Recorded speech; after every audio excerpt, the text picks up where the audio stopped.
ஆகிய துணை. ஜீவ சகோதர சகோதரிகள் அனைவருக்கும் எனது அன்பான நமஸ்காரம். விதி எழுத்தை மாற்றி மதி எழுத்தை பதிப்பிக்கும் நமது தேவகோமான் அவர்கள் பிரம்ம பிரகாசனை வெளிச்சாலை ஆண்டவர்களது பொற்பாதம் போற்றி பணிந்து நமஸ்கரித்து, பிரானவர்கள் தம்மை வெளிப்படுத்தி காண்பித்தருளிய திருவாக்கியங்களை எல்லாம் நாம் தொடர்ந்து பகிர்ந்து வருவதில் இன்றும் 32ஆம் நாளாக நாம் அந்த திருவாக்கியங்களை எல்லாம் பகிர்ந்து கொள்ள இருக்கிறோம். இப்போ இறைவன்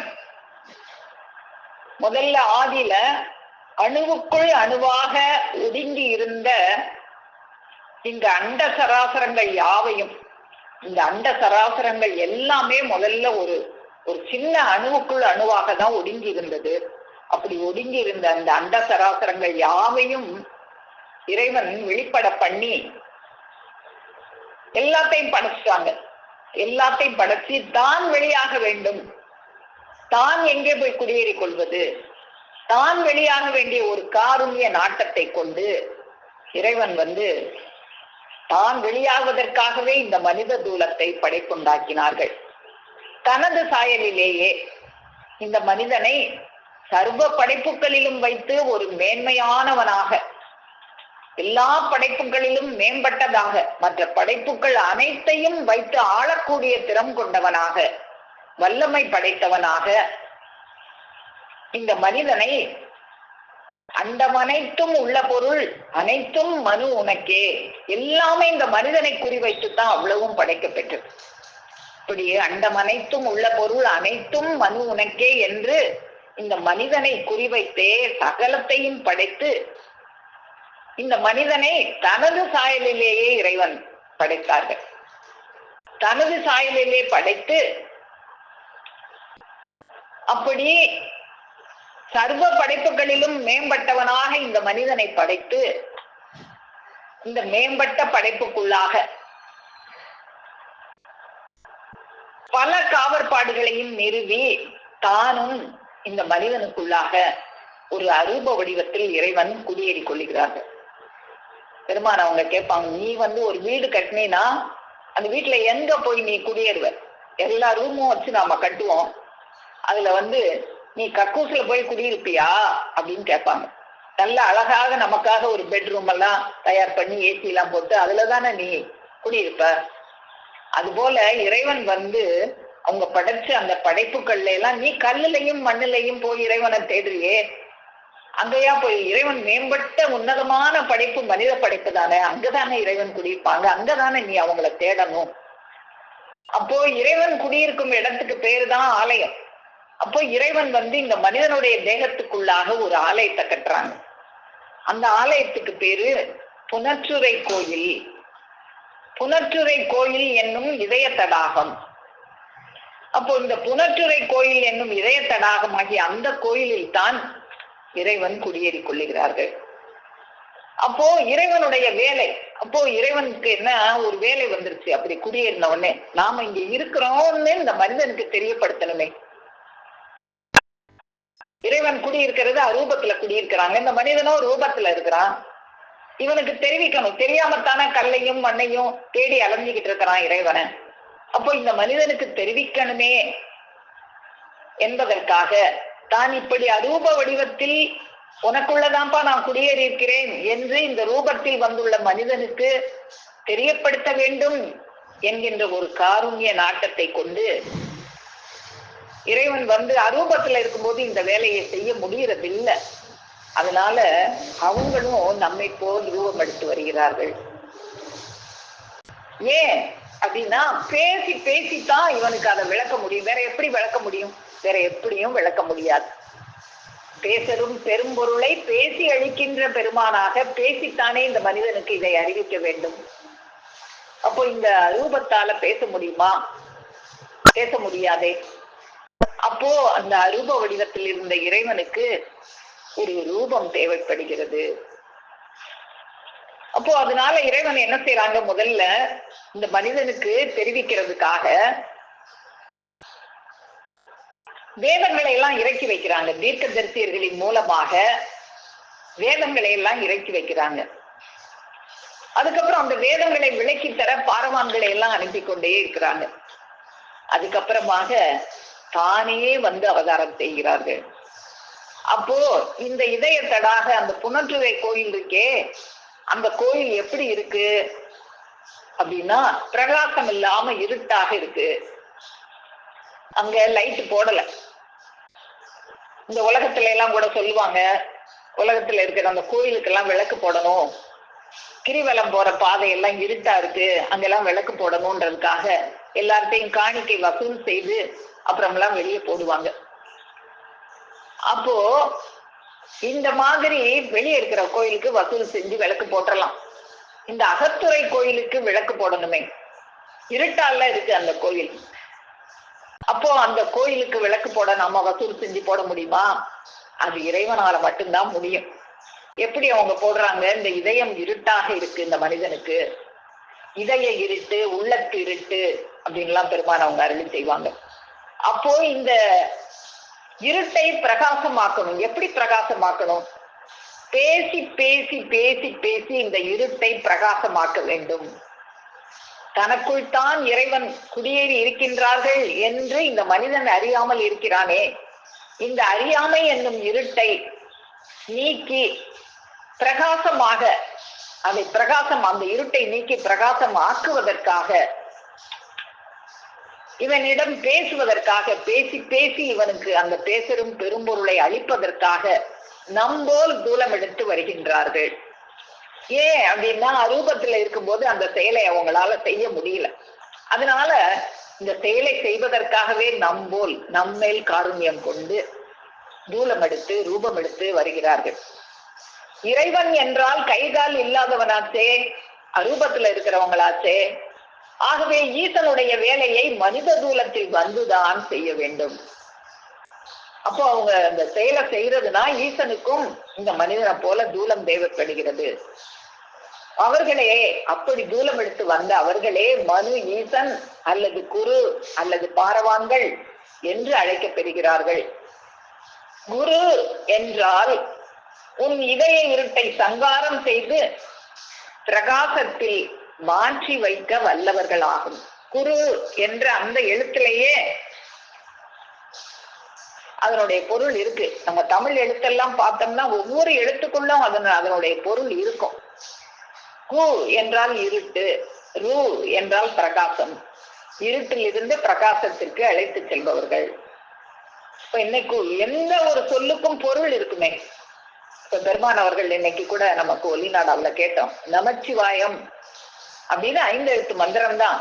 அதை இன்னைக்கு இவனா ஓம் நமச்சிவாயம்னு 7 எழுத்து மந்திரமா எழுதிக்கிறான். அது 5 எழுத்து மந்திரம் தான். அது என்ன நீ எழுதுறியே எழுத்து, அதுவா நமச்சிவாயம்? அது அழிஞ்சு போயிருமே. இப்படி அழிஞ்சு போகுதா நமச்சிவாயம்? அப்ப அந்த அழியாத நமச்சிவாயம் எங்க இருக்கு? இந்த எழுத்து எழுதுறியே, இந்த எழுத்தை நீ சாட்சிக்கிட்டு எழுதலாம், நேரா எழுதலாம். இந்த எழுத்தத்தான உன் நினைவுக்கு வரும், நீ பொருளை பார்க்கலைன்னா. இந்த நமச்சிவாயத்துக்குரிய பொருள் எங்க இருக்கு? இந்த தமிழ் எழுத்து வந்து எத்தனை வருஷம் ஆயிடுச்சு? இந்த எழுத்து வர முந்தி அந்த நமச்சிவாயம்ங்கிற பொருள் இல்லையா? அந்த நமச்சிவாயம் எங்க அப்படின்னு கேட்டாங்களே பெருமான் அவர்கள். அது போல ஏன் நான் உன்கிட்ட கேக்குறேன், நானும் ஒரு காலம் தெரியாம தடுமாறிக்கிட்டு இருந்தேன், நீயும் அப்படித்தானே இருப்ப. அது மாதிரி நான் எப்படி தெரிஞ்சுக்கிட்டனோ அது போல உனக்கும் ஒரு கேள்வி கேட்கிறாங்கன்னா நமக்கு அதை தெரிவிக்கிறதுக்காக தான் கேட்கிறாங்க. அது போல நான் தடுமாறின மாதிரி தானே நீயும் தடுமாறிக்கிட்டு இருக்கேன்னு உனக்கு தெரிவிக்கிறதுக்காக உன் போல தூலம் எடுத்து வந்துதான் நான் உன்கிட்ட இதை கேட்கிறேன் அப்படின்னு பெருமான் அவங்க இன்னைக்கு அருள் செய்ததை நம்ம கேட்டோம். அப்போ ஒரு கோடி சூரிய பிரகாசமே நம்போல் தூலம் எடுத்து வருகிறது. ஒரு அறிவு பிரகாசமாக, அறிவு பிழம்பெனும் கிரணராக வந்து அவதரிக்கிறது. அப்படி வரும்போது அவர்களை சந்திப்பது ஒன்றுதான் இந்த மனிதனுடைய வேலையாக இருக்கிறது. அவங்க இதையே தன்னுடைய வேலையாக நினைச்சுதான் வர்றாங்க. ஈசனுடைய வேலையை அந்த அரூபத்தில் இருக்கிற ஈசனுக்கு செய்ய முடியாதுங்கிறதுக்காக ரூபம் தாங்கி இந்த மனிதனுக்கு அறிவிப்பதற்காக தூலம் எடுத்து வர்றாங்களே, தூளம் எடுத்து இந்த உலகத்துக்கு வந்தா என்னென்ன பாடெல்லாம் படணும்னு தெரியாதா ஈசனுக்கு? தெரிஞ்சும் நமக்காக அந்த பாடப்பட தயாராக வர்றாங்களே. பெருமான் அவர்கள் தூளம் எடுத்து வந்து அவங்க பட்ட பாடெல்லாம் நாம பார்த்திருக்கோமே. இந்த பாடெல்லாம் பட்டாலும் பரவாயில்லன்னு நம்மேல் இரக்கம் கொண்டு வர்றாங்களே. அப்படி அவங்க இதே உன்னை ரட்சிப்பது என்னுடைய கடமையாகி விடுகிறது, ஜீவாத்மாவாகிய உன்னை ரட்சிப்பது பரமாத்மாவாகிய எமது கடமையாகி விடுகிறதுன்னு அவங்க கடமையை செய்ய அவங்க வர்றாங்களே. அப்ப நமக்கு என்ன கடமை, நமக்கு என்ன வேலை அப்படின்னு பார்க்கும்போது அவங்கள சந்திக்கிறது ஒண்ணுதான் நமக்கு வேலை. அப்படி அந்த பரமாத்மாவே தூளம் எடுத்து வரும்போது அந்த கோடிசூரிய பிரகாசமே நம்போல் கைகால் கொண்டு, நம்போல் அங்கம் கொண்டு, நம்போல் இந்த மானிட சட்டை தாங்கி வரும் பொழுது அவர்களை சந்திப்பது ஒன்றுதான் இந்த மனிதனுடைய வேலையாக இருக்கிறது. ஒரு முறை பெருமான் அவர்களிடம் நட்சத்திர நகரன் நான் ஏன் பிறந்தேன் அப்படின்னு கேக்குறாங்க. அப்ப பெருமான் அவர்கள் என்னை சந்திக்க, அவ்வளவுதான், என்னை சந்திக்கிறதோட உன் வேலை முடிஞ்சிச்சு, மற்ற வேலையெல்லாம் எனக்கு தான். அவங்கள சந்திச்சா மட்டும் நாம போதும். அப்படி சந்திச்சு இந்த கோடி சூரிய பிரகாசம்தான் நமது இதய இருட்டை நீக்க வந்த, அந்த இருளை நீக்க வந்த இறைவன் என்று அறிந்து கொள்வதன் பேர் தான் அறிவு. அதுக்கு பேர் தான் அறிவு, மற்ற எதுக்கும் பேரு அறிவு இல்லை. வேறு எந்த செயலும் அறிவுன்னு சொல்லவே முடியாது. இந்த மனிதன் எவ்வளவோ செயல்லாம் செய்யறானே, அறிவு கொண்டுதானே செய்யறான்னு நம்ம எல்லாம் நினைச்சுக்கிட்டு இருப்போம். ஒரு 8 பெருமானம் இல்லாத ஒரு இரும்பை எடுத்து 500 ரூபாய் பெருமானம் உள்ள ஒரு கடிகாரமாக ஆக்குறான். இன்னும் என்னென்ன கருவிகள் எல்லாம் கண்டுபிடிக்கிறான். ஏரோப்ளானை கண்டுபிடிச்சு பறக்கிறான், ராக்கெட்டை கண்டுபிடிச்சு நிலாவுக்கு போறான், அப்படி இப்படின்லாம் நம்ம பாக்குறோமே. இதெல்லாம் அறிவின் செயலா அப்படின்னா இல்லவே இல்லை. இதெல்லாம் மனதின் செயலாகத்தான் இருக்கிறது. அறிகின்ற அறிவு ஒன்றுதான் அறிவின் செயலாக இருக்கிறது. அவங்க தூளம் எடுத்து வர்றாங்களே, அவங்க இன்னார் அப்படின்னு அறிகிற அதுக்கு பேருதான் அறிவு. மற்ற செயல் எல்லாம் மனத்தின் செயலாகத்தான் இருக்கு, இருட்டின் செயலாகத்தான் இருக்கு. மனத்திருட்டு, உள்ளத்து இருட்டு, அந்த இருட்டின் செயலாகத்தான் இருக்கு. அந்த இருட்டு ஒளிர வேண்டும் என்றால் அவர்களை சந்திக்க வேண்டும்.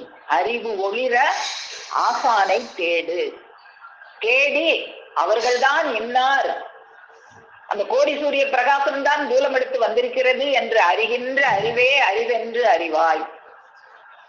அப்போ அவர்களை இன்னார் என்று அறிந்து கொள்வதுதான் அறிவென்று நாம தெரிந்து கொள்ளணும். இந்த மனத்தை கொண்டு நாம செய்யறோமே வேலை, அவங்களை அறிய முந்தி நாம என்னென்ன வேலை செய்யறோமோ, இந்த உலக தொழில் நாம என்னென்ன இந்த கடத்தின் தொழில் நாம செய்யறோமோ, எல்லா தொழிலும் மனத்தை கொண்டு செய்கிற வியாபாரமாகவே இருக்கிறது. இந்த மனத்தை கொண்டு சம்பாதிப்பது எல்லாம் இந்த தூலத்தை வளர்க்கும். ஆனால் அறிவை கொண்டு சம்பாதிப்பது மட்டுமே உயிரை வளர்க்கக்கூடியதாக இருக்கும். இந்த மனமானது மாமிசத்துக்கே பாடுபட்டு கொண்டிருக்கும். ஆனால் அறிவானது அழியாத அந்த நித்திய தேகத்துக்காக பாடுபடக்கூடியதாக இருக்கும். இந்த மனமானது யமனை எஜமானனாக ஆக்கிக் கொள்ளும். தனக்கு அடிமையாக கொள்ள வேண்டிய யமனை தனக்கு எஜமானனாக ஆக்கிக் கொள்வது மனம். ஆனால் அறிவு அந்த யமனை வென்று நித்திய பேரின்ப வாழ்வில் நம்மை வாழ வைக்கக்கூடியதாக இருப்பது அறிவு. இந்த மனம் என்பது நம்ம 7ஆம் பிறப்பு பிறக்க விடாது, இந்த அறிவை தேடி அடைய விடாது. ஆனால் அறிவு 7ஆம் பிறப்பை தேடி அடைவதற்கு உதவிகரமாக இருக்கும். இது பற்றி நம்முடைய பெருமான் அவர்கள் கோடாயிலக்கு திருவாக்கியத்துல அருள் செஞ்சிருக்காங்க. எப்படி இந்த மனம் 7ஆம் பிறப்பு பிறக்க விடாம நமக்கு தடை செய்கிறது. கோடாயிலக்கூர் பக்கம் 313 பார்ப்போம். இந்த 6வது பிறப்பில் இருந்து 7வது பிறப்பாகிய பிறவா பிறப்பை, நித்திய பிறப்பை நாம் அடைய வேண்டும். நாம பிறந்துட்டோம், 6 பிறப்பு வரை இறைவன் கொண்டு வந்து விட்டுட்டாங்க நம்மள. எப்படி நம்ம அந்த 6 பிறப்பு வரைக்கும் வந்தோம் அப்படின்னு நம்ம நிறைய முறை பார்த்துருக்கோம். யார் சொல்லி கொடுத்தாங்க? ஒரு குழந்தை பிறக்கும் போது பார்க்க கூட தெரியாது, குறிப்பிட்டு கொஞ்ச நாள் கழிச்சு முகம் பார்த்துருச்சு குழந்தை அப்படின்னு சொல்றோம். யாராவது சொல்லி கொடுத்தோமா இப்படி முகம் பாருன்னு. அப்புறம் கொஞ்ச நாள் கழிச்சு ஆஹா குப்புற விழுந்துருச்சுன்னு சொல்றோம். அப்புறம் கொஞ்ச நாள் கழிச்சு தவழுது, உட்காருது, நிக்குது, நடக்குதுன்னு ஒன்னொன்னா சொல்றேன். இதெல்லாம் யார் சொல்லி கொடுத்தா? இறைவன் நமக்குள்ளாக இருக்குது. வளர்த்து வளர்த்து வளர்த்து வளர்த்து கொண்டு வந்து 6வது பிறப்பு வரை நம்மளை கொண்டு வந்து வச்சு 7வது பிறப்பு பிறந்துக்கோ அப்படின்னு சொல்லி நமக்கு ஒரு கடமையை வைக்கிறாங்க. அப்போ இந்த 6வது பிறப்பில் இருந்து 7வது பிறப்பாகிய அந்த பிறவா பிறப்பை, நித்திய பிறப்பை நாம் அடைய வேண்டும். இது நம்முடைய அறிவில் வைத்து பிரட்டி படைப்பிக்கின்ற அரிய பிறப்புவோம். அறிவையே பிரட்டி படைக்க, அது வரைக்கும் நம்ம மனத்தை தான் அறிவுன்னே நினைச்சுக்கிட்டு இருக்கோம். மனத்தின் செயலால என்னென்னமோ கண்டுபிடிக்கிறோமே, இதெல்லாம் அறிவின் செயல். மனிதனுக்கு எவ்வளவு அறிவு பாத்தியா, இதை கண்டுபிடிக்கிறேன். அது இந்த கண்டுபிடிக்கலாம் இல்லாம வாழ முடியாதா? நல்ல அமைதியான வாழ்வு வாழலாமே. இந்த கண்டுபிடிப்புகள்லாம் நமக்கு அமைதியான வாழ்வை நம்மிடமிருந்து தொலைக்க செய்து விடுகிறது. அப்போ இதுதான் அறிவுன்னு நினைச்சுக்கிட்டு இருக்கிறானே, இந்த அறிவை பிரட்டி படைப்பிக்க வேண்டும். இதை அடைய ஒட்டாது தடுத்து, அந்த 7வது பிறப்பை அடைய ஒட்டாது தடுக்கிறது என்ன அப்படின்னா உன்னுடைய பேய் மனம். இதை அடைய ஒட்டாது தடுத்து ஆபத்தாய் நிற்கிறது உன் பேய் மனம். வஞ்சக சதி செய்கின்ற உன் புலன்களுக்கு அது உதவி தரும் வாகனமாக நிற்பதால் அறிவை புலன்கள் வென்று விடுகின்றன. இப்படி இந்த அறிவை நம்ம அறிய விடாமல் இந்த மனத்தின் செயல்கள் நம்மை தடுத்து கொண்டே இருக்கு, அறிவை அறிய விடாமல். அப்போ இந்த நித்திய அறிவை அடைய ஒட்டாமல் தடுத்து விடுகின்றன. அவ்வாறு தடுத்து உன் வஞ்ச புலன்கள் யமனிடம் உன்னை கொண்டு போய் சிக்க வைத்து விட்டு அவை ஒதுங்கிக் கொள்கின்றன. இப்படியெல்லாம் செஞ்சு கடைசியில என்ன செய்யும்? கூடவே இருந்து குளிப்பறிக்கிற வேலையத்தான் இந்த மனம் நமக்கு செய்யுது. கூடவே இருந்து அறிவை அறிய விடாது தடுத்து இந்த மனத்தின் தொழிலையே செய்ய வச்சு, இந்த மனத்தின் வியாபாரத்தையே செய்ய வச்சு கடைசியில கொண்டு போய் யமன்கிட்ட சிக்க விட்டுட்டு, எனக்கு தெரியாதுப்பா நீயாச்சு யமனாச்சுன்னு ஒதுங்கிக்கிடுது. அன்னைக்கு யார் உதவிக்கு நிக்கிறது? அப்போ அன்னைக்கு உதவி செய்யறதுக்கு உண்டான அந்த அறிவை நாம தேடிக்கொள்ளணுமே. அந்த வெறிகொண்ட புலன்களையும் அவற்றிற்கு உதவியாக நின்று கொண்டு எது வந்தாலும் பத்தலே பத்தலே என்று பேயாய் திரியும் சதி மனத்தையும், இந்த சதி மனத்துக்கு எது வந்தாலும் பத்தாது. இந்த உலக செல்வம் ஓரளவு தேடுனா பத்துமா? 100 ரூபாய் இருந்தா போதும்னு மனசு நினைக்குமா? 200 வந்தா தேவலையே அப்படின்னு நினைக்கும்.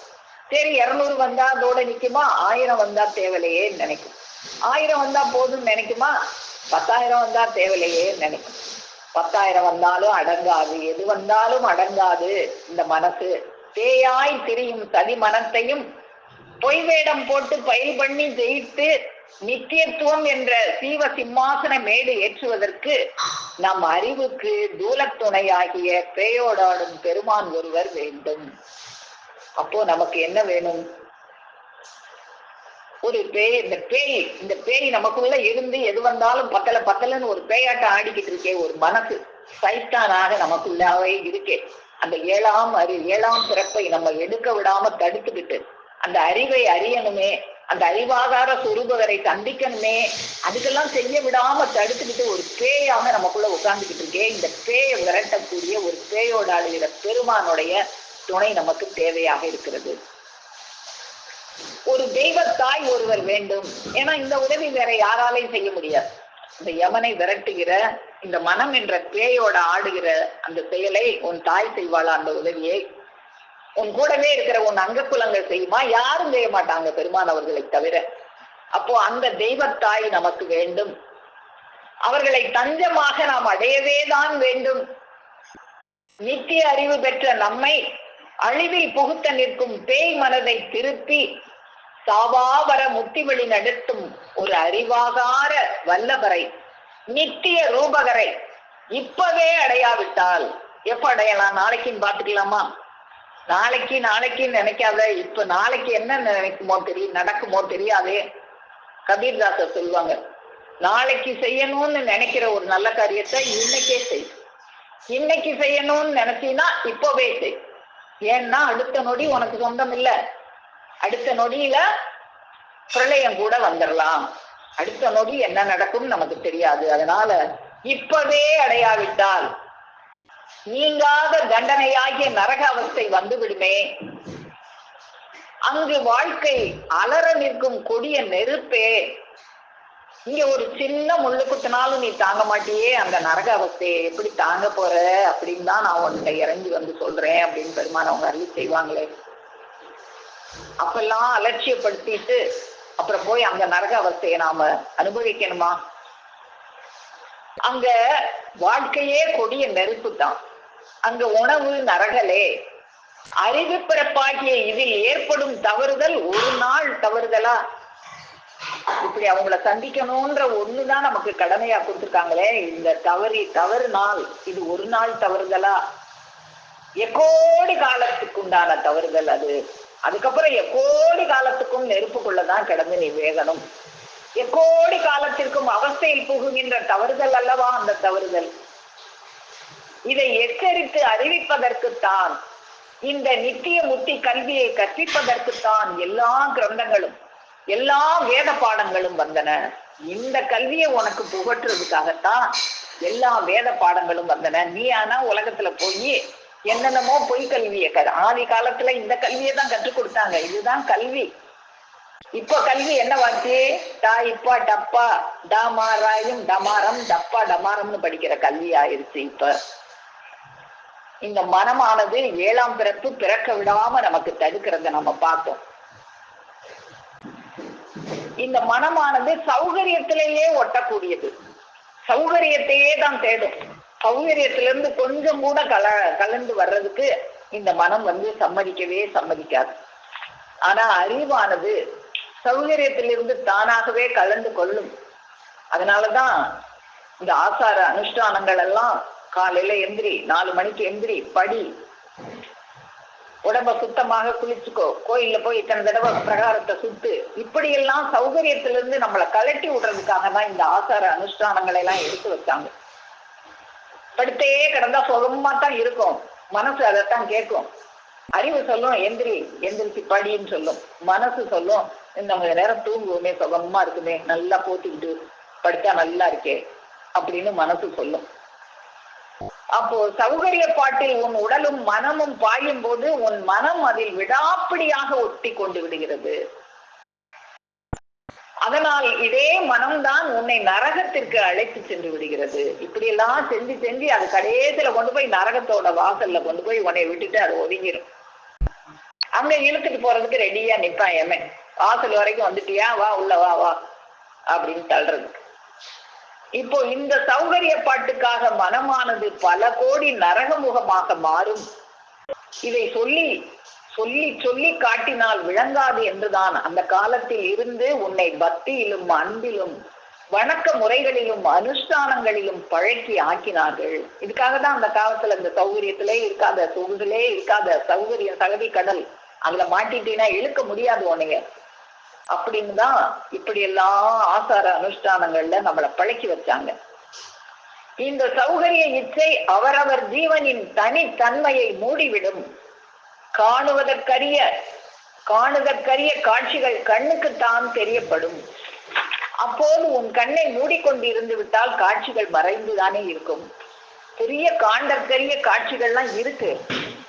அந்த காண்டற்கரிய காட்சிகள் கண்ணை திறந்தா தானே தெரியும். அறிவு கண்ணை திறந்தா தானே தெரியும். அறிவு கண்ணை மூடிட்டு அந்த மனப்பேயை திறந்து வச்சீங்கன்னா ஒண்ணும் தெரியாது. அதனால் உன்னுடைய மனத்தை சௌகரியத்தில் ஒட்டாதபடிக்கு பழக்கி கழற்றி கொண்டு தெய்வ நினைவில் ஆக்கி கொள்ள வேண்டும். அப்போ சௌகரியத்திலிருந்து கலந்து தெய்வ நினைவுல ஆக்கி கொள்ளும் போதுதான் நாம நரகத்துக்கு போகாம தப்பிக்கலாம். அப்போ இந்த மனமானது நரகத்தில் மாட்ட வைக்கும், அறிவானது யமன் எல்லையிலும் வெற்றி கொள்ள செய்யும். அப்படி சௌகரிய ஆசையில் இருந்து கலட்ட பெற்ற ஒருவன் எவ்வளவு கஷ்ட ஜீவனம் செய்தாலும் முடிவாக தன்னுடைய ஞான வேலையில் ஜெயமடை. இந்த உலகத்துல எவ்வளவுதான் கஷ்டப்பட்டாலும் பரவாயில்ல, நாம இதெல்லாம் கஷ்டம்னே நினைக்க கூடாது. நமக்கு அந்த ஞான வாழ்வு முடிவுல கிடைக்குது அப்படின்னா இந்த உலகத்துல தினமும் தலைகீழ கட்டி தொங்க விட்டு அடிச்சா கூட வாங்கிக்கலாம்.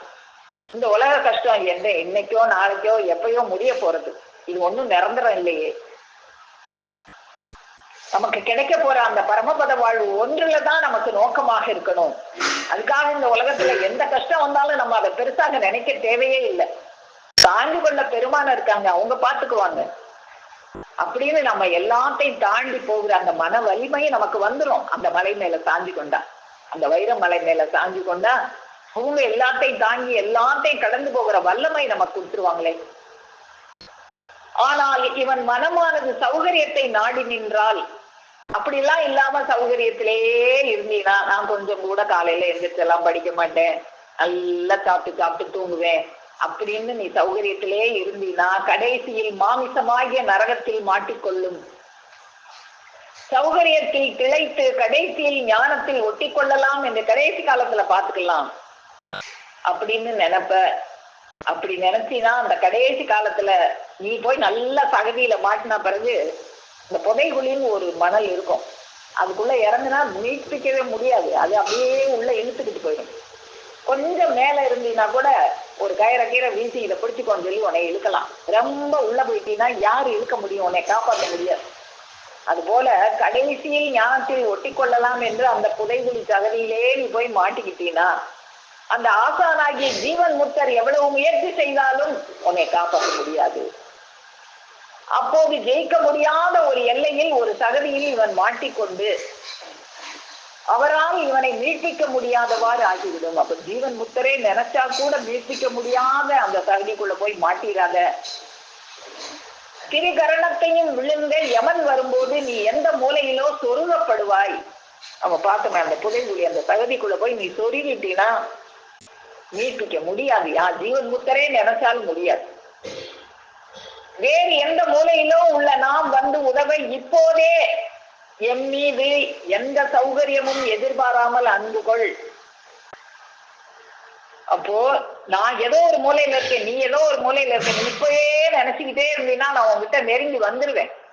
இப்பவே நெருங்கி உங்கூடயே இருந்தேன்னா நீ உன்னை அந்த சௌகரியத்துல மாட்ட விடாம பிடிச்சு இழுத்து காப்பாத்திடுவேன்.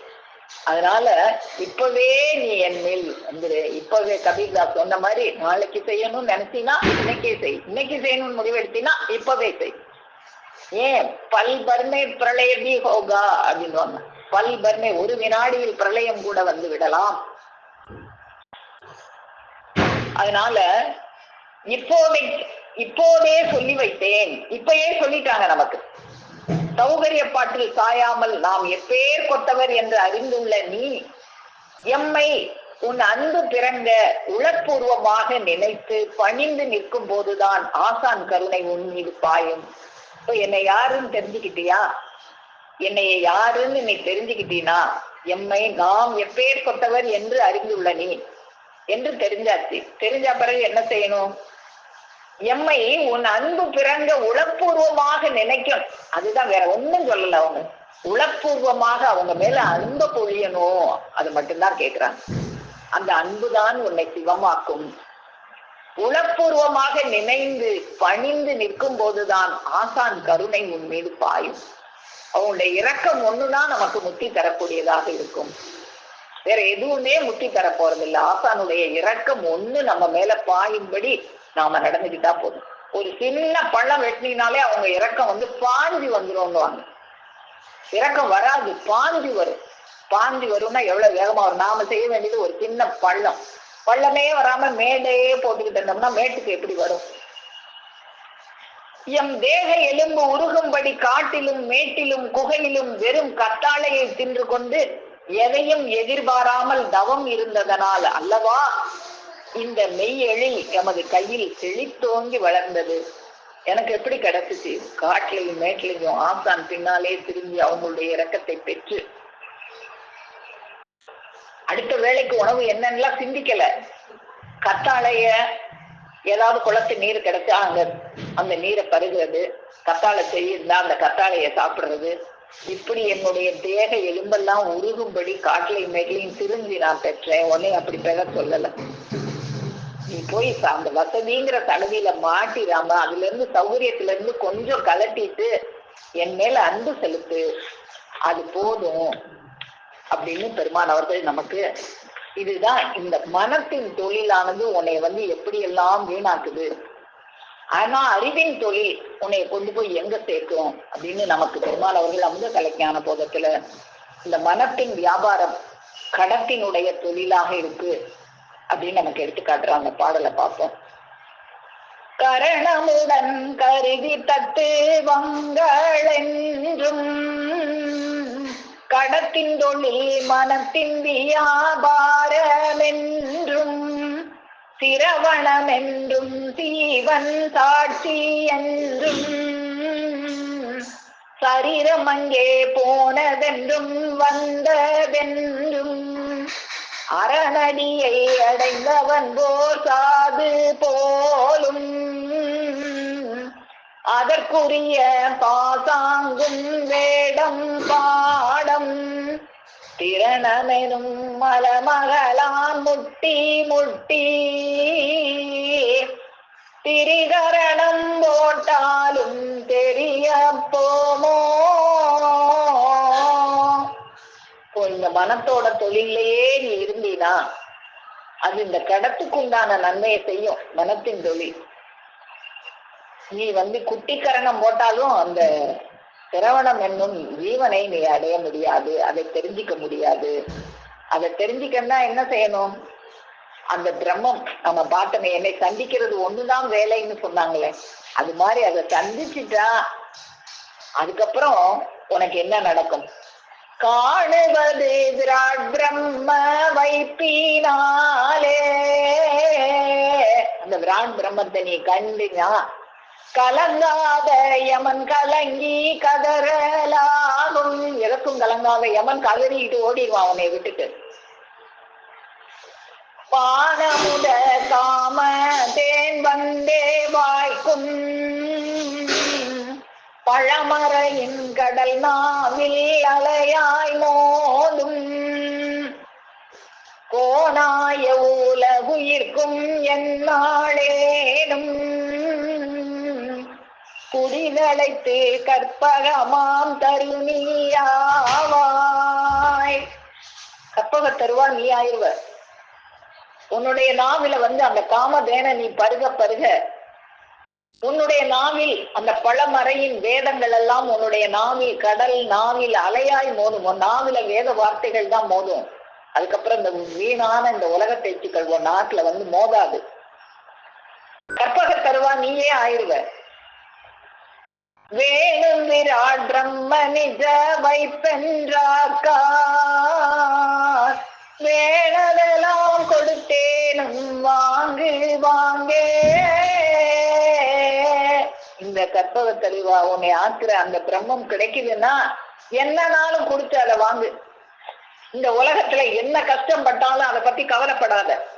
எதை வேணாலும் கொடுத்து இதை வாங்கிக்கோ, இது ஒண்ணுதான் உனக்கு கடமையாக இருக்கிறது அப்படின்னு. நம்மளுடைய கடமை என்ன அப்படிங்கிறத நமக்கு பெருமான் அவர்கள் அருளி செய்றாங்க. இப்போ அப்படியாக அந்த பிரம்மமே அவதாரம் எடுத்து நமக்கெல்லாம் தம்மை இன்னார் என்று வெளிப்படுத்தி காண்பித்தள்ளி அந்த திருவாக்கியங்களை நாம் தொடர்ந்து பார்த்து கொண்டு வருவதில் இன்னைக்கும் கூட இதற்கூர்ல பெருமான் அவர்கள் தம்மை வெளிப்படுத்தி காண்பித்தள்ளி அந்த திருவாக்கியத்தை நம்ம பார்ப்போம். கோடா இதற்கூர் பக்கம் 191.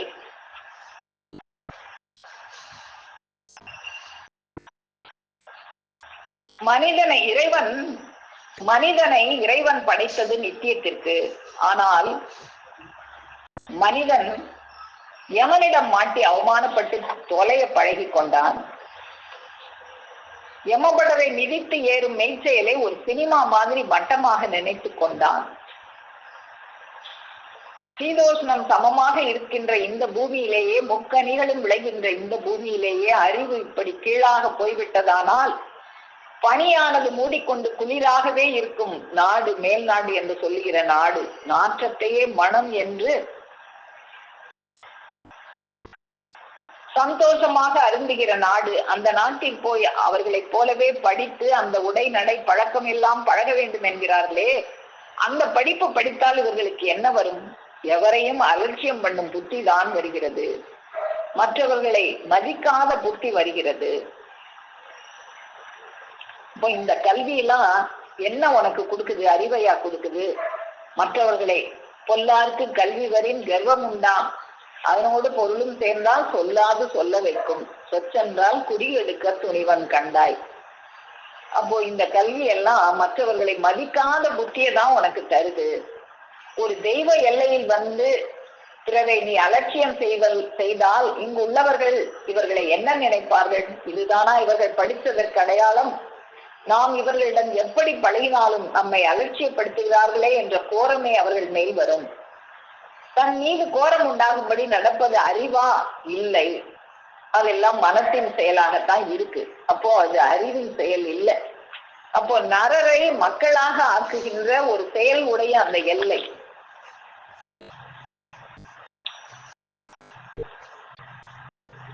பக்கம் 231 இந்த வாக்கியத்தை நம்ம பார்ப்போம். அங்கதான் பெருமான் அவர்கள் தம்மை வெளிப்படுத்தி இந்த எல்லை எதுவாக இருக்க வேண்டும் என்று நினைத்துப்பார். அது 230ஆம் வாக்கியத்துல கடைசியில இருக்கு, அதை பார்ப்போம். இந்த உலகிற்கு நிஜமான மெஞ்ஞானத்தினுடைய நீட்சி, உன்னதம், தூய்மை தெரியாது. ஆகவே தரிசனை என்று வைத்து விட்டால் எல்லாம் ஞானம்தான். யாராவது அண்ணாந்து பார்த்து கொண்டு தன் இஷ்டப்படி ஏதேதோ உளறினால் பெரிய ஞானிதான் என்பார்கள். யாராவது உளறினா போதும். நம்ம நேற்று கூட பார்த்தோம், ஒரு மௌன குருன்னு சொல்லி அவர் சும்மா உளரக்கூட இல்லை, சைகை தான். அவர் பேந்த முழிச்சதுக்கெல்லாம் ஒரு அர்த்தம் கண்டுபிடிச்சுக்கிட்டு, அவனை விட இவன் அறிவாளியா இருந்து அவன் அசைவுக்கெல்லாம் இவனா ஒரு அர்த்தத்தை கண்டுபிடிச்சுக்கிட்டு, யாராவது ஒருத்தர் குருன்னு இப்படி மேல அண்ணாந்து பார்த்து தன் இஷ்டப்படி ஏதாவது உளர்னா போதும் ஆகாது ஒரு பெரிய ஞானின்னு சொல்ற உலகமாக இருக்கு. விபரீதமாக மனித செயலுக்கு ஒவ்வாததாக இருந்தால் அதுவும் ஞானம்தான். ஏதாவது மனித செயலுக்கு ஒவ்வாததாக எவனாவது விபரீதமா செஞ்சுட்டு அதுவும் ஞானம்ன்றது. ஆனால் அது இங்கு வந்தால் கொஞ்ச நேரத்தில் சாயம் விழுத்து வேஷம் தெரிஞ்சுவிடும். இந்த மாதிரி சாயம் எல்லாம் நெய்வழிச்சாலைக்கு வந்தா அந்த சாயம் எல்லாம் வெளுத்து விடும். ஆகவே நந்தி மந்திரத்தை இதுகால் ஈந்து நரர்களை தேவர்களாக ஆக்கி பல சாதிகளையும் ஒன்று திரட்டி பிரத்யட்சத்தில் வைத்திருக்கும் இந்த எல்லை எதுவாக இருக்க வேண்டும் என்று நினைத்துப்பார். அப்போ அப்படி எல்லாருடைய அந்த புட்டுக்களை எல்லாம் அந்த சாயத்தை எல்லாம் விழுக்க செய்கின்ற இந்த எல்லை எதுவாக இருக்க வேண்டும்? அந்த ஈசன் அவர்களே உதித்து வந்து அந்த கைலாயத்தை பூமண்டலத்திற்கு இறக்கி அந்த கைலாய வாசன் குடிகொண்டிருக்கிற எல்லையாகத்தான இந்த எல்லை இருக்க வேண்டும். அதுக்கப்புறம் பக்கம் 195 பார்ப்போம். திருவாக்கியம் 238. இந்த திருவாக்கியத்திலையும் பெருமானவர்கள் நமக்கு இந்த உடலை விட்டு பிரியும் ஒரு நாள் நீ சந்திக்க போகும் யமனுடைய கூரை முறியடித்து கற்பாந்த கோடி கால வாழ்வில் உன்னை குடியேற்றுவதற்கல்லவா இங்கு செய்யும் அவ்வளவு வேலை. பெருமானவர்கள் வந்து அந்த அந்த ஒரு வேலைக்காக தானே அவங்க அரூபத்துல இருந்தவங்க தூளங்களுக்கு வந்தாங்க. அந்த வேலை என்ன வேலை அவங்களுக்கு? நம்மளை வந்து யமன் பிடிக்கும் போது அவன் கூரை முறியடித்து அந்த கற்பாந்த கோடி கால வாழ்வில் நம்ம ஏற்றுவதற்கு உண்டான வேலையைத்தான், அந்த வேலையை செய்யறதுக்காக தான் அவங்க வந்தாங்க. யமனது வல்லபத்தை முறியடிக்க ஒரு துணை இப்பவே தேடிக்கொள்ளாவிட்டால் கடைசியில் அவரிடம் சிக்கி அடிபட்டு மிதியுண்டு நித்திய நரக தேகம் எடுக்க வேண்டியதுதான். அப்போ அந்த வேலையை நம்ம பார்த்தோமே, எப்ப இந்த வேலை தான் செய்யணும்னு தெரிஞ்சு போச்சோ அடுத்த நிமிஷத்துக்கு கூட காத்திருக்காத, அடுத்த வினாடிக்கு கூட காத்திருக்காத, இப்பவே அந்த வேலையை செய்ய தொடங்கிது. மற்ற வேலையெல்லாம் அழிஞ்சு போறதுக்கு உண்டான வேலை. அந்த வேலை எதுவா இருந்தாலும் விட்டுரு, எனக்கு அந்த வேலை இருக்கு இந்த வேலை இருக்குன்னு சாக்கு சொல்லாத, இப்பவே வந்துரு. ஏன்னா யமன் காத்துக்கிட்டு இருக்க மாட்டான். அடுத்த நொடி கூட வந்து உன்னை பிடிக்க வந்தாலும் வந்துருவான். கெட்டு கெட்டு கெட்டுன்னு நிக்கிறேன் அவன். அப்போ அந்த யமனை முறியடிக்கின்ற அந்த அதிகாரம் இந்த தெய்வ எல்லையில் இருப்பது தெரியும். அப்போ எங்க இருக்கு அந்த யமனை முறியடிக்கின்ற அந்த அதிகாரம்? இந்த நெய்வழிச்சாலை என்கின்ற அந்த தெய்வ எல்லையில் தான் அந்த அதிகாரம் இருக்கிறது. உன் பாவத்திற்கு போக்கிடம் இது என்று உனக்கு தெரியும். நம்ம எவ்வளவோ பாவம் செஞ்சுப்போம், அந்த பாவத்தெல்லாம் போக்குற போக்கிடம் அது பெருமானவர்கள் இருக்கிற எல்லை தான். அங்க போய் கையேந்தி நின்னா போதும். நான் செஞ்சு அறிஞ்சு செய்த எல்லா பாவங்களையும், அறியாமல் செய்த எல்லா பாவங்களையும், என்னை அந்த பாவங்களிலிருந்து எனக்கு விலக்கி எனக்கு அருள் தாங்க நம்ம கையேந்தி நின்னா போதும். உடனே கொடுக்கறதுக்கு தயாராக இருக்கிற வசந்த காலமாக இருக்கிறது. அப்படி தெரிந்தும் இதை அலட்சியப்படுத்திவிட்டு முன்னிருந்த நரக ஜாதியை பெரிது என்று எண்ணி அவர்களிடம் பயந்து கொண்டிருந்தால் யமனும் பயந்து கொண்டாயிருப்பான். சில பேரு நான் வந்துருவேன், தலப்பா கட்டிடுவேன், சொந்தக்காரவங்க எல்லாம் என்னன்னு சொல்லுவாங்களோன்னு பயமா இருக்கு. அப்போ அவங்களுக்கு பயந்துகிட்டு இருந்தேன்னா யமனும் பயந்துகிட்டா இருப்பான். உடனே வரும்போது அந்த உன்னை பயமுறுத்தினானே அவன் வந்து ஏதாவது உதவி செய்வானா? உங்ககிட்ட இருக்க பேய் மனமே உன்னை கொண்டு அந்த நரக வாசல் வரை கொண்டு போய் விட்டுட்டு ஒதுங்கிடும். எல்லாரும் வா மகனே கொண்டு நரகத்தோட வாசல்ல கொண்டு வந்து நிப்பாட்டிட்டு ஓடிடுவாங்க. அப்ப என்ன செய்ய போற நீ? இப்படித்தான் நமக்கெல்லாம் மரண அச்சத்தை கிளப்பி தடவி சந்நிதி இருக்கிறாங்க நம்முடைய பெருமானவர்கள். யமனுடைய படரை கடந்து முத்தி தேகம் பெற இங்கு அடிக்கடி வந்து உன் செவி கொடுத்து அதற்கான உபாயம் தெரிந்து கொள்ள வேண்டும். அப்போ நீ என்ன செய்யணும்? அடிக்கடி வரணும். நான் நேற்று கேட்டுட்டேன், போதும் நான் எல்லாம் தெரிஞ்சுக்கிட்டேன், நான் தெய்வத்தை தான் நினைச்சுக்கிட்டு இருக்கேன், நான் நேற்று சாப்பிட்டுட்டேன், இன்னைக்கு எனக்கு பசிக்காதுன்னு இருப்பியா? தினந்தனம் சாப்பிடுறியே? தினந்தனம் இல்ல, ஒரு நாளைக்கு 3 தடவையோ 4 தடவையோ சாப்பிடுறியே. அந்த தேகத்துக்கு, அந்த அறிவு தேகத்துக்கு என்ன சாப்பிட்ட? அப்போ அந்த அறிவு தேகத்துக்கு அடிக்கடி வந்து உன் செவி கொடுத்து அதற்கான அந்த உணவை அந்த செவியில போடணும். அப்பதான் அந்த ஜீவனானது எவ்வனமாக வனப்புடன் வளரும். எத்தனை கோடி காலம் படித்தாலும் ஒரு தெய்வ விளக்கம் உனக்கு வருமா? அது நீயாக படித்தால் வருமா? வராது. அப்போ அந்த தெய்வ விளக்கம் வேணும்னா அந்த தெய்வ விளக்கம் அது எந்த எல்லையில இருக்கோ அந்த எல்லையில போய் அங்க போய் தான் நம்ம அந்த பொருளை பெற வேண்டும். அந்த நமச்சிவாயம் அப்படின்னா வெறும் எழுத்தா? பொருள். அதுக்குண்டான பொருளை பெறணும். எம்மை யார் என்று நீ நினைக்கிறாய்? அவங்க இதெல்லாம் சொல்றவங்க யாரா இருக்கணும்? இந்த தூலம் உன்னுடையது போலத்தானே.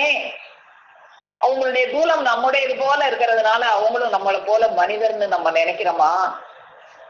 துளி கூட வித்தியாசம் இல்லை. நம்ம தூலம் போலே தான் இருந்தது. ஆனா அவங்களுக்கு கொண்டு வந்த அந்த வல்லமை, அவங்க கொண்டு வந்த அந்த செயல் என்னவாக இருந்தது? அப்படி இருந்தும் அந்த யமனை எம் கையடக்கம் ஆக்கி இருக்கிறோம் அல்லவா? இந்த எல்லையின் பெருமை ஒரு தூசி கூட உங்கள் உள்ளத்தில் இல்லை. இதை எவ்வளவு பெருமையா நம்ம நினைச்சு பார்க்கணும். எக்கோடி காலத்துக்கும் கற்பாந்த கோடி காலம் நரகத்துல கிடந்து அவஸ்தைப்பட வேண்டிய நம்மளை பிடிச்சு இழுத்து எக்கோடி காலத்துக்கும் பேரின்ப பெருவாழ்வுல ஏற்றி வைக்கிறதுக்கு அதுக்கு நீ ஒரு செலவும் செய்ய வேண்டாம். உன்னுடைய அன்பு மட்டும் செலுத்தினா போதும். அந்த அன்பும் முதல் இல்லை, இறைவன் உன்னை படிக்கும் போதே உனக்குள்ளாக அன்பையும் வச்சு படைச்சு அனுப்பியிருக்காங்க. அதை எடுத்து கொடுத்து நீ பெற வேண்டியதுதான் அப்படின்னு ஒரு எளிமையான வழி. முன்காலத்தில எல்லாம் ஞானம் அடைவது அவ்வளவு லேசானதாக இல்லை.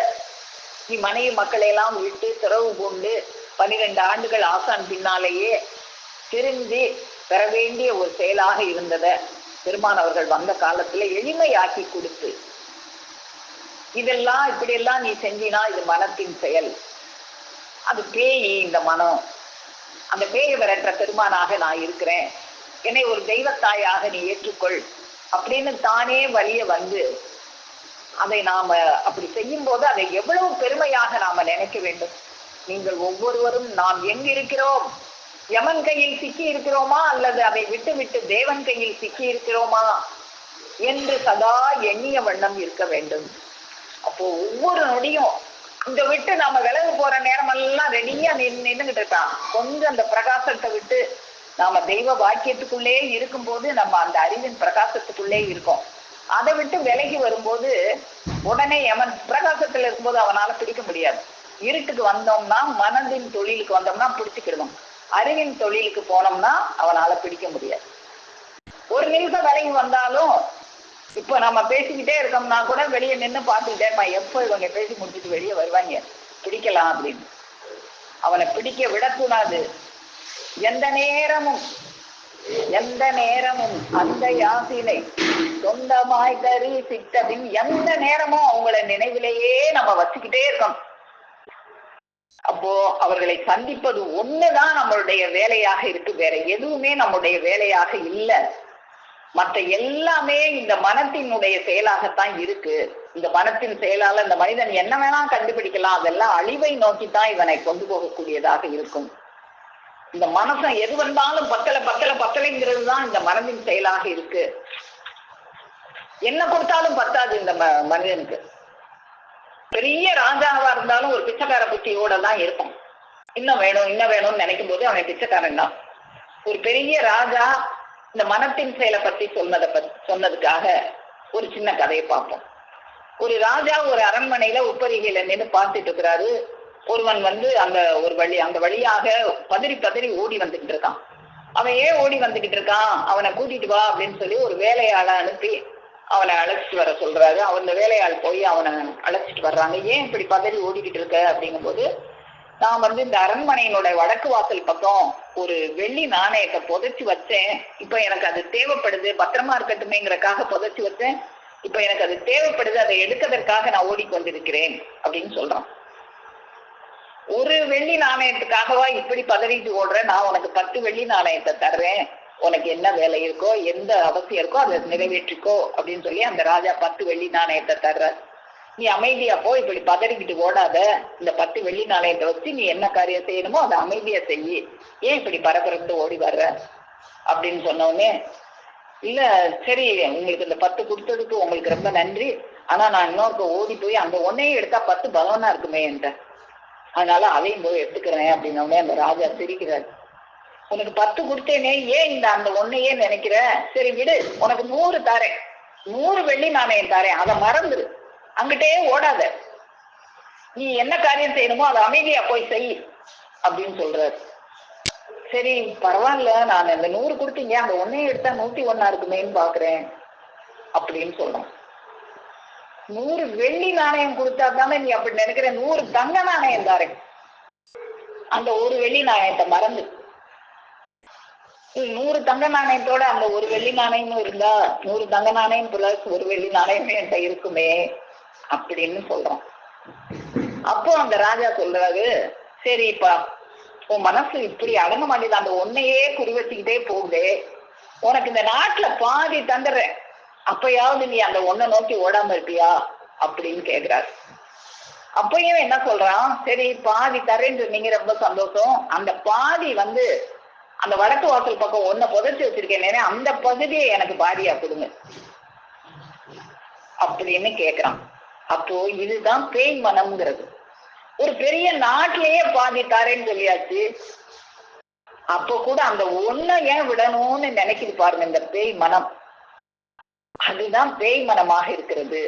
எது வந்தாலும் பத்தல பத்தல பத்தல, ஒரு ராஜாங்கத்தையே கொடுத்தாலும் பத்தல பத்தல, அந்த பிச்சைக்கார புத்தி போகவே போகாது. அப்படியான மனமாக இருக்கு. அப்படி இல்லாம அது அறிவின் மனமாக இருக்கணும்னா என்ன செய்யணும்? அந்த அறிவின் செயல்னா எனக்கு ஆசான் மட்டுமே போதும் அப்படின்னு நினைக்கிறது தான் அறிவின் செயலாக இருக்கும். அதுக்கும் நம்ம ஏற்கனவே ஒரு கதையை பார்த்திருக்கோம், அதை என்ன ஒருக்க பார்ப்போம். ஒரு ஏழை மனிதன், அவருக்கு மாற்று வேஷ்டி கூட இல்ல, கிழிஞ்ச வேஷ்டி. அந்த கிழிஞ்ச வேஷ்டிய தச்சு தச்சு தச்சு தச்சு தான் போட்டிருக்கிறார். அந்த தையல்ல அந்த நெய்யப்பட்ட நூல்களை விட அவர் தைத்த நூல்கள் தான் அதிகமாக இருக்கு. அது இன்னும் கிழிஞ்சிருக்குன்னு தச்சுக்கிட்டே, அந்த கட்டின வேஷ்டியவே தச்சுக்கிட்டே உட்கார்ந்துட்டு இருக்கிறார். அப்போ சிவபெருமானும் பார்வதி தேவியும் அப்படியே உலா எல்லாரையும் பார்த்துக்கிட்டே வர்றாங்க. அப்ப பார்வதி தேவி சிவபெருமான்கிட்ட கேக்குறாங்க, அங்க பாருங்க ஒரு ஏழை மனிதன் எந்த நேரமும் சிவபெருமானத்தான் வழிபட்டுக்கிட்டே இருப்பாரு, அவர் ஒரு சிவபக்தர், அவர் உங்களுடைய அடியார் அல்லவா, ஒரு சிவன் அடியார் அல்லவா, அவர் இவ்வளவு ஏழ்மையில ஒரு கிழிஞ்ச வேஷ்டிய இத்தனை தையல் போட்டு அவர் கட்டிட்டு இருக்கிறாரே, அவருக்கு நீங்க ஒரு வேஷ்டி கொடுக்க கூடாதா அப்படின்னு சொல்லி பார்வதி சிவபெருமான்கிட்ட சொல்றாங்க. அப்போ சிவபெருமான் சிரிச்சுக்கிட்டே, இல்லம்மா அவருக்கு அது தேவையில்லம்மா அப்படின்னாலே, உங்களுக்கு வேணா தேவையில்லாம இருக்கலாம், அவருக்கு தேவைதானே, நீங்க புலித்தோல் ஆடைய கட்டிட்டு பேசாம இருப்பீங்க, அவருக்கு அது தேவையே, உங்க பக்தன் தானே, அவருக்கு ஒரு வேஷ்டி கொடுத்தா என்ன அப்படின்னு சொல்றாங்க. இல்லம்மா அவருக்கு தேவையில்லம்மான்னு, இருங்க நான் போய் முயற்சிட்டு பாக்குறேன் அப்படின்னு சொல்லிட்டு அவங்க அந்த விவசாயி தச்சுக்கிட்டு இருக்கும்போது அவங்க முன்னால நிக்கிறாங்க. அவர் அவங்கள பார்க்கவே இல்லை, நிமிர்ந்து கூட பார்க்கல, அவர் தச்சுக்கிட்டே இருக்கிறார். அப்போ அவங்க அவனை பேரை சொல்லி அழைக்கிறாங்க. அழைச்ச உடனே நிமிர்ந்து பாக்குறாரு, உமையவளே வந்திருக்காங்கன்னு தெரிஞ்சு அவங்கள வணக்கம் தாயேன்னு அவங்கள நமஸ்காரம் பண்ணிட்டு திரும்ப அவர் தொழிலையே அவர் தச்சுக்கிட்டே இருக்கிறார். என்ன நான் வந்திருக்கேன், இவன் உடனே பரவசமா என் காலில் விழுந்து வணங்கி ஒரு தோத்திர பாடலை பாடி தாயே வந்துட்டியான்னு கதருவான்னு பார்த்தா ஒரு வணக்கம் சொல்லிட்டு திரும்ப தச்சுக்கிட்டே இருக்கிறானே அப்படின்னு அவங்க நின்று பார்த்துக்கிட்டே இருக்கிறாங்க. அப்புறம் அவன் திரும்பி கூட பார்க்கல, லட்சுமி சேலை தட்டிட்டே இருக்கான். திரும்ப, மகனே, நான் உமையவளே வந்திருக்கேன், உனக்கு வரம் கொடுப்பதற்காக வந்திருக்கேன், உனக்கு ஏதாவது வரம் வேணும்னா கேளு அப்படின்ன உடனே, இல்ல தாயே, எனக்கு எதுவும் வேண்டாம் அப்படின்னு சொல்லிட்டு திரும்ப தட்டிக்கிட்டே இருக்கிறாரு. இல்லப்பா, நீ கேட்டே ஆகணும், நீ ரொம்ப ஏழ்மையில இருக்க, இந்த வேஷ்டியில எத்தனை தையல் இருக்கு, இன்னமும் அதை தச்சு தச்சு போட்டுக்கிட்டு இருக்கியே, ஏதாவது கேளு, உனக்கு என்ன கேட்டாலும் நான் தர்றேன், உனக்கு தர்றதுக்காக நான் வந்திருக்கேன் அப்படின்னு உடனே ரொம்ப அன்பு பண்ணி நீ கேட்டே ஆகணும் அப்படின்னு அவங்க வற்புறுத்தினதுனால அவர் சரி தாயே, நான் ஒரே ஒரு வரம் கேட்கிறேன், நான் இப்ப தைக்கிறேனே, இந்த ஊசியின் வழியாகவே நூல் செல்வதற்கு எனக்கு நீங்கள் வரம் கொடுக்க வேண்டும். என்னப்பா இது ஒரு வரமா? ஊசியின் வழியாகத்தானே நூல் போகும், நீ தான் ஊசியில நூலை கோர்த்துட்டீன்னா அது வழியாத்தானே நூல் போய்கிட்டே இருக்கும், ஊசி போற வழியில நூல் போகத்தானே செய்யும். அதுதான் தாயே, நானும் சிவபெருமான் என்கின்ற அந்த ஊசியில் என்னுடைய காதை நுழைத்து விட்டேன், பெருமானோடு என்னை இணைத்து கொண்டு விட்டேன், அவர் செல்லுகிற பாதையில் நான் சென்று கொண்டே இருக்கிறேன், எனக்கு அது போதும், வேற வரமே வேண்டாம்னு சொன்னா நீங்க விடமாட்டீங்களே. அந்த ஊசியின் வழியாக நான் நூலா, அந்த ஊசி செல்லுகிற வழியெல்லாம் நூல் எப்படி செய்கிறதோ அந்த அறிவின் வழியாக அதன் பின்னாலே நான் சென்று கொண்டே இருக்கிறேன், எனக்கு அது போதும். இதுதான் அறிவின் வழியாக செல்கின்றது. இந்த அறிவின் வழியாக செல்லும் போது அந்த சிவபெருமான் சென்ற வழியிலேயே, அந்த ஊசியின் வழியிலேயே அந்த நூல் சென்று அது பரமபதத்தை அடைவதற்கு அதுதான் வழியாக இருக்கும்.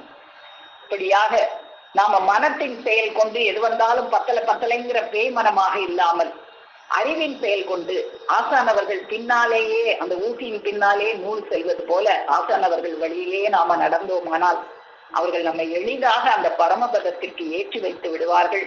அந்த பரமபதத்தில் நம்மை ஏற்றி வைப்பதற்காக நம்மை போல் தூளம் எடுத்து வந்த நமது பெருமானவர்களது பொற்பாதம் போற்றி பணிந்து நமஸ்கரித்து என் முத்திப்பேரரை மேலும் மேலும் முழங்கும் என்று கூறி உங்கள் அனைவரிடமிருந்து விடைபெறுகிறேன். அனைவருக்கும் நமஸ்காரம்.